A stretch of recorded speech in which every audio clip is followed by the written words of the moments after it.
नमस्कार दोस्तों, मैं दीपक चोपड़ा आपका बहुत बहुत स्वागत करता हूं बर्थ एस्ट्रो चैनल में। प्रिय मित्रों, आज मैं आपके सामने इस YouTube चैनल बर्थ एस्ट्रो में आपके लिए ज्योतिष से रिलेटेड कुछ इन्फॉर्मेशन स्टार्ट कर रहा हूं।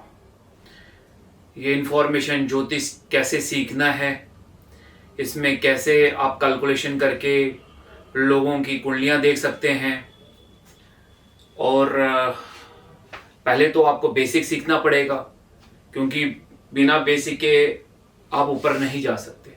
वैसे तो ऑलमोस्ट आज काफ़ी लोग एस्ट्रोलॉजी ज्योतिष में जानकारी रखते हैं, परंतु मैं चाहूँगा कि मैं अपने अनुसार जो मैंने आज तक ज्योतिष में सीखा है वो धीरे धीरे आप लोगों के साथ शेयर करूं, और उस लेवल पे आपको अगर कुछ मेरे से फ़ायदा मिले तो मुझे बहुत खुशी होगी। तो दोस्तों, आज मैं स्टार्ट करने वाला हूं कि बेसिक जो भी ज्योतिष का है उसका ये पहला वीडियो है।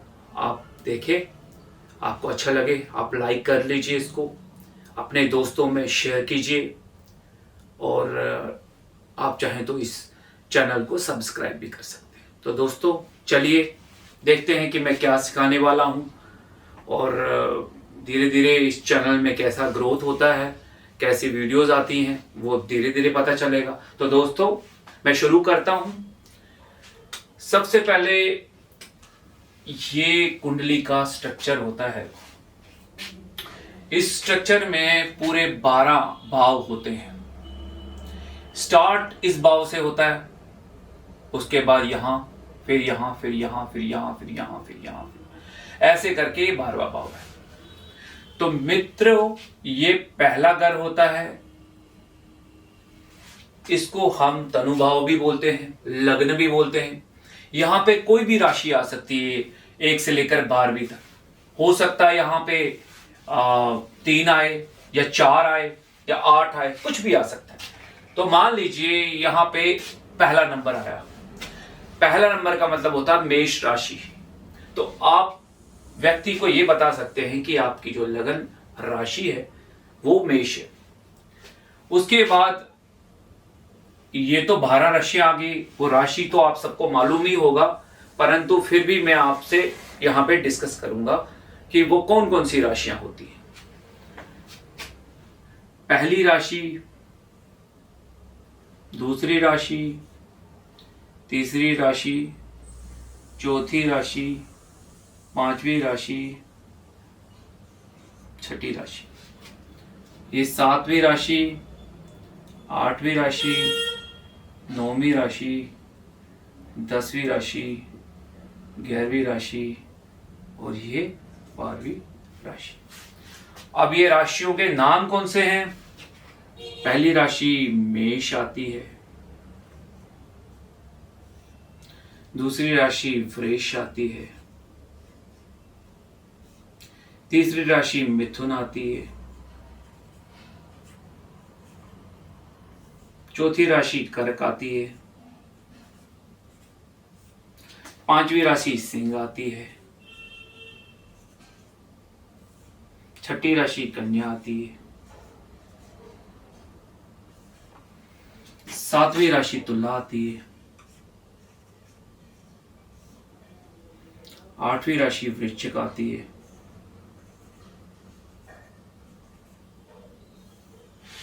9वीं राशि धनु आती है, 10वीं राशि मकर आती है, 11वीं राशि कुंभ आती है,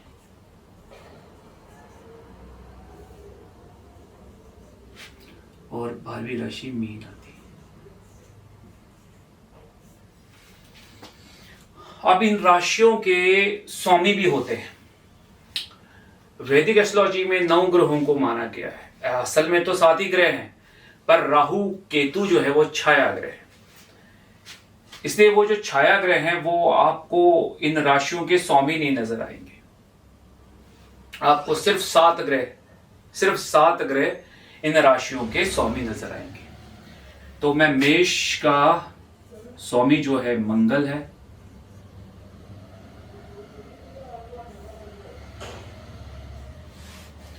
वृश्चिक राशि का भी स्वामी मंगल है। फिर वृष राशि आता है, इसका स्वामी शुक्र है। और तुला राशि का भी स्वामी जो है वो शुक्र है।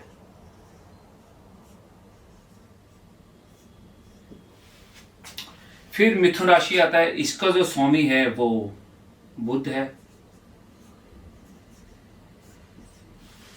और कन्या राशि का भी स्वामी बुध है।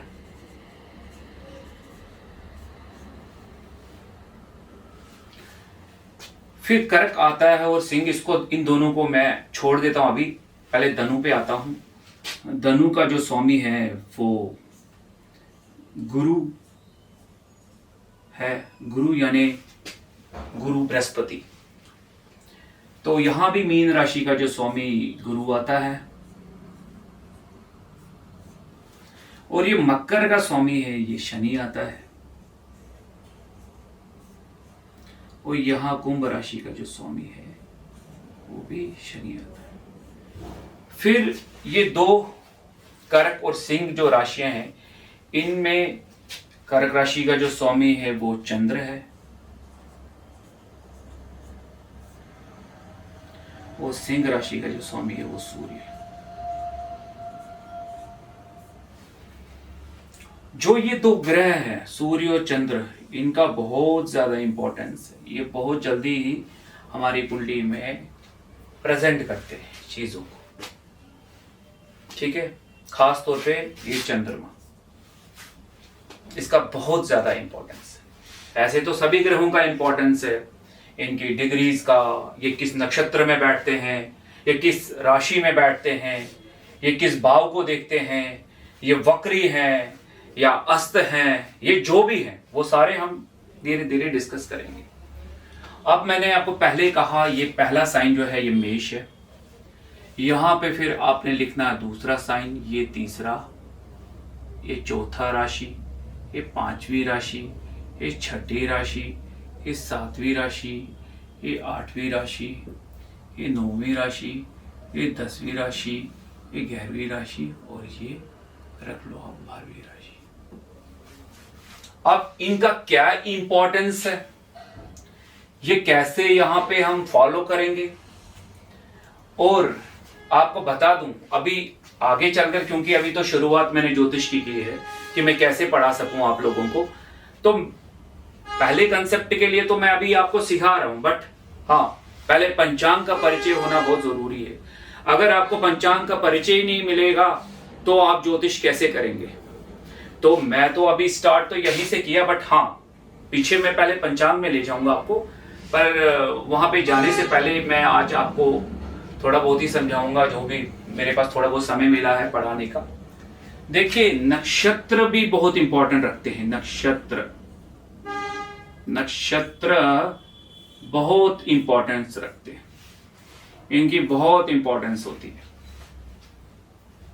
अब यहां पे नक्षत्र तो 27 है हमारी वैदिक एस्ट्रोलॉजी में जो हम कैलकुलेट करेंगे।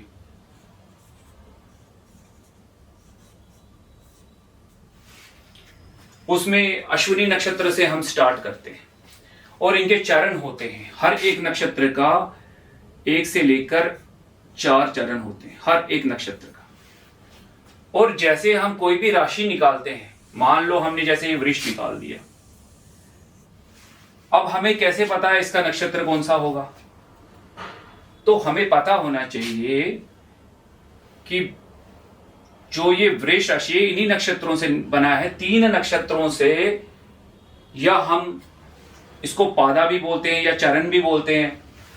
9 चरणों से एक राशि चेंज हो जाती है, यानी एक राशि में, एक राशि कोई भी राशि हो, वृष हो, मेष हो, मिथुन हो, कर्क हो, कोई भी राशि, इन राशियों में से जब भी कोई भी नक्षत्र हो, 1 से लेकर 4, 5, 6, 7, 8, 9 चरण जब रहते हैं, 9 चरण, नक्षत्र के 9 चरण जब रहते हैं, तो एक राशि चेंज हो जाती है। किसकी? चंद्रमा की। ये वृष राशि, मेष या कोई भी हो, जब मैंने ये दो समझाया आपको, ये दो चीजें, इसमें चंद्र राशि भी कुछ लोग फॉलो करते हैं, कुछ लोग सूर्य राशि फॉलो करते हैं, पर क्योंकि हम वैदिक एस्ट्रोलॉजी में हैं तो हम सबसे पहले कर्क राशि इसको फॉलो करते हैं।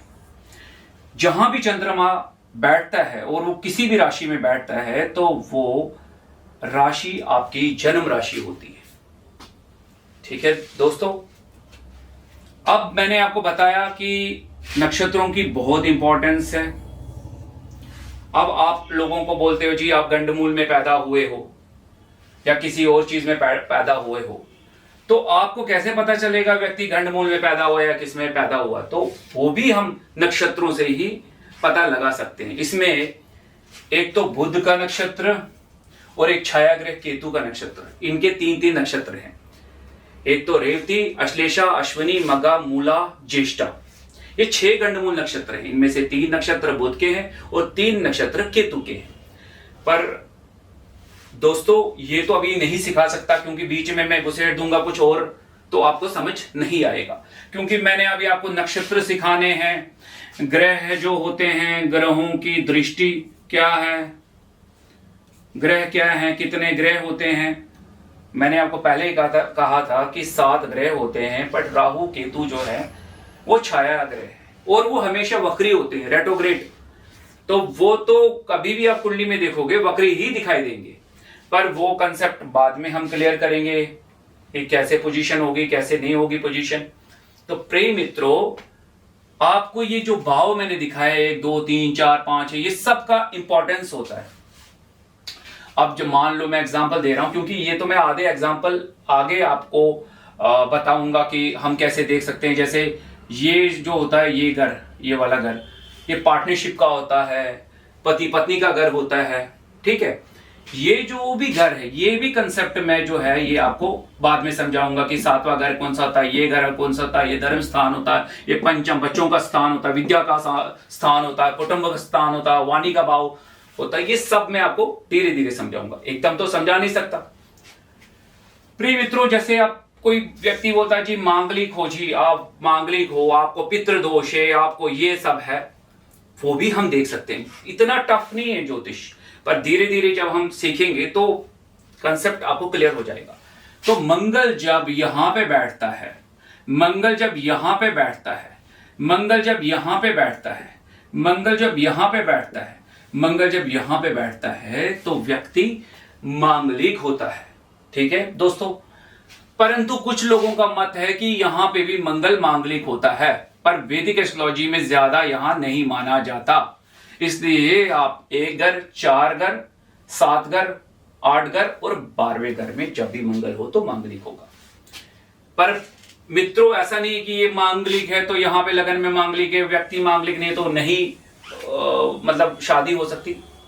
अगर उसी घर में उसी व्यक्ति का कोई जो भी पार्टनर होगा, उसी के वहां शनि बैठा होगा, राहु बैठा होगा या कोई भी पाप ग्रह होगा, तो मंगल दोष की पावर जो है कम हो जाती है या समाप्त हो जाती है। और मित्रों, मंगल ऐसा ग्रह है ना, जैसे इसका भी इंपॉर्टेंस होता है। लगन में बैठा मंगल हो या यहां पे बैठा हुआ मंगल हो या यहां पे बैठा मंगल हो या यहां पे बैठा मंगल हो या यहां पे, तो हर एक का महत्व होता है। अब ये तो धीरे धीरे ही समझा सकता हूं, धीरे धीरे ये भी पढ़ेंगे हम कि मंगल का क्या इंपॉर्टेंस रहेगा पहले घर में, दूसरे घर में, धीरे धीरे एनालिसिस, इनकी दृष्टि क्या है, ये सब। अब दोस्तों एक चीज और भी ये ध्यान में रखने की बात है, लोग पितृदोष बोलते हैं। पितृदोष कैसे होता है? मेन तो ये घर जब भी सूर्य प्लस शनि होगा, सूर्य प्लस राहु होगा, इन घरों में, इस घर में, इस घर में, ज्यादातर मेरे एनालिसिस के हिसाब से जो मैंने अपनी रिसर्च की, मैं अपनी रिसर्च बताता हूं, तो पितृदोष अपूर्ण मानिए। बाकी कुछ लोगों का मत है कि यहां से भी हो सकता है, यहां से भी हो सकता है, यहां से भी हो सकता है, यहां से भी हो सकता है, सबका अपना अपना मत है। कुछ लोग तो बृहस्पति बृहस्पति बोलो या फिर गुरु बोलो, मान लो मैं गुरु लिखता हूं क्योंकि मैं पीछे से गुरु ही सिखा रहा हूं, तो हो सकता समझ ना आए। जैसे गुरु प्लस राहु हो लगन में इस पॉइंट पे, तो कुछ लोग कहते हैं ये भी पितृदोष है। चंद्र के साथ केतु हो तो लोग इसको भी पितृदोष मानते हैं। तो पितृदोषों का तो अपना अपना सिस्टम होता है। मान लो यहां पे भी कभी कभी राहु और गुरु हो, वो भी पितृदोष होता है। ऐसा अपना अपना सिस्टम रहता है लोगों का। काफी किताबों में कुछ और बताया गया कि किसी की धारणाएं कुछ और है। जो मैंने रिसर्च किए, मैं इस घर को और इस घर को ज्यादा इंपॉर्टेंस देता हूं। फिर लोग बोलते हैं जी काल सर्प योग है, ये मैं अभी थोड़ा थोड़ा बता रहा हूं, उसके बाद मैं कंसेप्ट क्लियर करूंगा धीरे धीरे वीडियोस में कि काल सर्प योग कैसे होता है, क्या होता है, मैं बताना चाहूंगा आपको। काल सर्प योग मैंने आपको बोला, वो छाया ग्रह जो राहु केतु है ना, उसके अकॉर्डिंग ही रहता है। पर मैं आपको एक चीज बोलूं, प्राचीन ग्रंथों में जब हम पीछे जाते हैं 200-300 साल पहले या 400 साल पहले, आपको काल सर्प योग नजर नहीं आएगा। वहां पे काल सर्प योग का कोई रचना नहीं दिया कि ये काल सर्प योग है लोगों के, ये काल सर्प योग है, ये काल सर्प योग है, ऐसा नहीं है। बट हाँ, अब है तो वो आपको कंसेप्ट तो क्लियर कर ही दूं मैं। मान लो यहां पे राहु है, यहां पे केतु है और सारे ग्रह यहां पे हैं, 1 2 3 4 5 6 7, तो काल सर्प योग होगा। मान लो राहु यहां पे है, राहु यहां पे है और केतु यहां पे है, तो सारे ग्रह एक तरफा हो गए तो काल सर्प योग होगा। अब काल सर्प योग के तो अपने अपने नाम भी है। जैसे ये मान लो ये वाला काल सर्प योग अनंत नामक काल सर्प योग होता है। तो प्रिय मित्रों, ये अनंत नामक काल सर्प योग है, मगर हम इसकी थ्योरी को और आगे चले जाएं। आधे लोगों को यहाँ गुरु बाहर हो या चंद्र कोई भी ग्रह बाहर हो, सिवाय चंद्र ग्रह को छोड़कर, चंद्रमा को छोड़कर, बाकी कोई भी एक ग्रह हो, 2 ग्रह हो, 3 ग्रह हो, कोई भी बाहर हो इनसे, राहु केतु से बाहर, तो वो काल सर्प योग नहीं है। मगर लोगों को बताया जाता है ये काल सर्प योग है, पर वो काल सर्प योग नहीं है दोस्तों। हाँ, अगर चंद्रमा इन ग्रहों के बीच में, चंद्रमा यहां आ जाए या फिर चंद्रमा यहां आ जाए, क्योंकि केतु तो इधर है, राहु इधर है, तो चंद्रमा बाहर आ गया ना, वो काल सर्प योग होता है। मगर वो काल सर्प योग अंशक नामक काल सर्प योग होता है दोस्तों, अंशक नामक काल सर्प योग। अब वो भी थ्योरी धीरे धीरे पढ़ेंगे। अभी तो हमने नक्षत्रों के नाम भी बताने हैं, उनको आपको याद करना है। ग्रहों की डिग्रीज कैसे बनती है, पूरी जो पृथ्वी हम देखते हैं ये 360 डिग्री की है, 360 डिग्री की। अब मैं ये भी बताऊंगा, फिर जितनी भी राशियां हैं उनको हमने 30-30 करके ना 30-30 डिग्री जो है सबको दिए। अब टोटल करेंगे, ये भी 30 डिग्री का है। सारे ग्रह जो है 30 डिग्री के रहते हैं, 30-30 डिग्री के। अब ये 30-30 डिग्री के ये क्यों है, इसके ऊपर भी मैं चर्चा करूंगा, कैसे होगा, ये किस सिस्टम से होगा। यहाँ पे राशि 1 2 ये हम पूरे करेंगे, 1 2 3 4 5, 1 2 3 4 5, पूरे 12 हो गए। ये तो 360 का है, तो धीरे धीरे 30-30 सबको दिए। फिर ग्रह अस्त कैसे होते हैं, ग्रह वक्री कैसे होते हैं, ग्रह उच्च के कैसे होते हैं, ग्रह नीच के कैसे होते हैं, वो सब मैं आपको समझाऊंगा धीरे धीरे। ठीक है, आप इस चैनल को देखते रहना, तो तभी आपको समझ आ जाएगा। पर ये कोई भी मेरी वीडियो मिस मत करना दोस्तों। अब मैं एक चीज और बताना चाहूंगा दोस्तों, बहुत सारे लोग योगों की बात करते हैं। कोई बोलता है जी आपको गज केसरी योग है, कोई बोलता है आपको पाप कथरी योग है। योगों के बारे में भी मैं डिस्कस करूंगा, मगर धीरे धीरे, एकदम मैं नहीं कर सकता। तो पहले आपको धीरे धीरे कंसेप्ट्स पता होने चाहिए कि हमें नक्षत्रों को याद करना, क्योंकि इसकी बहुत ज्यादा इंपॉर्टेंस है। आधे लोग तो यहां तक बताते हैं कि जो ये नक्षत्र है, इनकी जो पादा है, मतलब 1 4 ऐसे करके ना टोटल, कुछ लोग बताते हैं कि ये जैसे 9 ग्रह हैं और 12 राशियां हैं, तो ये 108 होती है। तो इसलिए हम जो माला है वो 108 के हिसाब से जाप करते हैं। अब वो सही है गलत है या इसकी थ्योरी क्या है, ये तो मैं धीरे धीरे बताऊंगा दोस्तों। तो जब हम ग्रहों को देखते हैं, हम पता होगा भाई कोई क्वेश्चन पूछता है, अरे भाई साहब इनके बच्चों की क्या पोजीशन है, ये पोजीशन कैसी रहेगी, बेटा होगा या बेटी होगी। क्वेश्चंस बड़े बड़े होते हैं, बच्चे ठीक होंगे, तंदुरुस्त होंगे। हमें सिर्फ 5वें घर को नहीं देखना, और भी कुछ घर होते हैं जिनको हमने देखना चाहिए। या पति पत्नी का घर हम 7वें घर को लेते हैं तो बस इसी पॉइंट को देखते रहते हैं, ऐसा जरूरी नहीं है। इसमें आपका 8वां घर भी आ सकता है, 6ठा घर भी आ सकता है, 12वां घर भी आ सकता है, इधर से भी हम देख सकते हैं।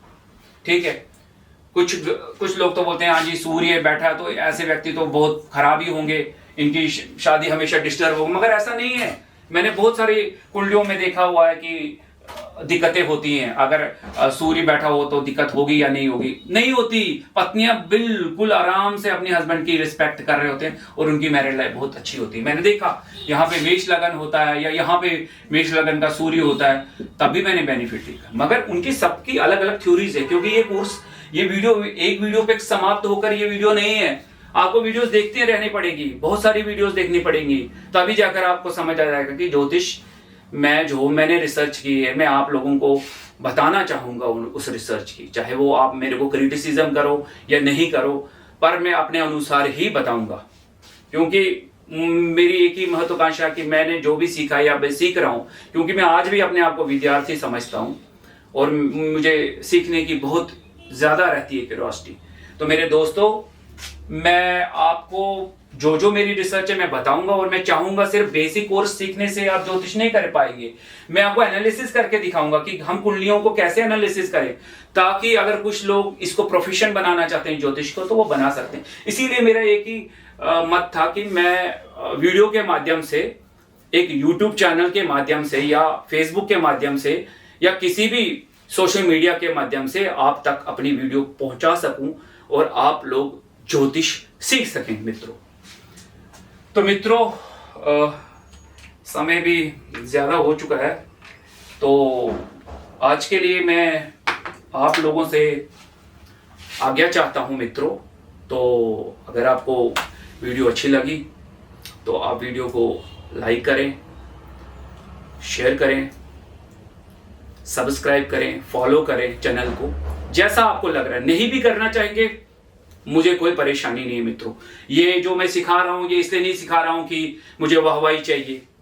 ठीक है, आप अगर लाइक करेंगे, शेयर करेंगे तो लोगों तक पहुंच सकता है, वो अलग बात है, इसलिए मैंने आपको बोला। बट ऐसा नहीं है कि मैं अपनी वाहवाही के लिए ये चैनल बना रहा हूं या फिर लोगों को लगे कि जैसा आजकल सभी अपनी क्यूरियोसिटी के लिए फॉलोअर्स बढ़ाते हैं, या वैसा नहीं मित्रों। मैं चाहूंगा दिल से कि मैं जो मैंने सीखा है मैं आप लोगों से शेयर करूं और दिल से आप लोग सीख सकें, और मुझे खुशी होगी, दिल से खुशी होगी मित्रों। धन्यवाद, आपका बहुत बहुत धन्यवाद मित्रों।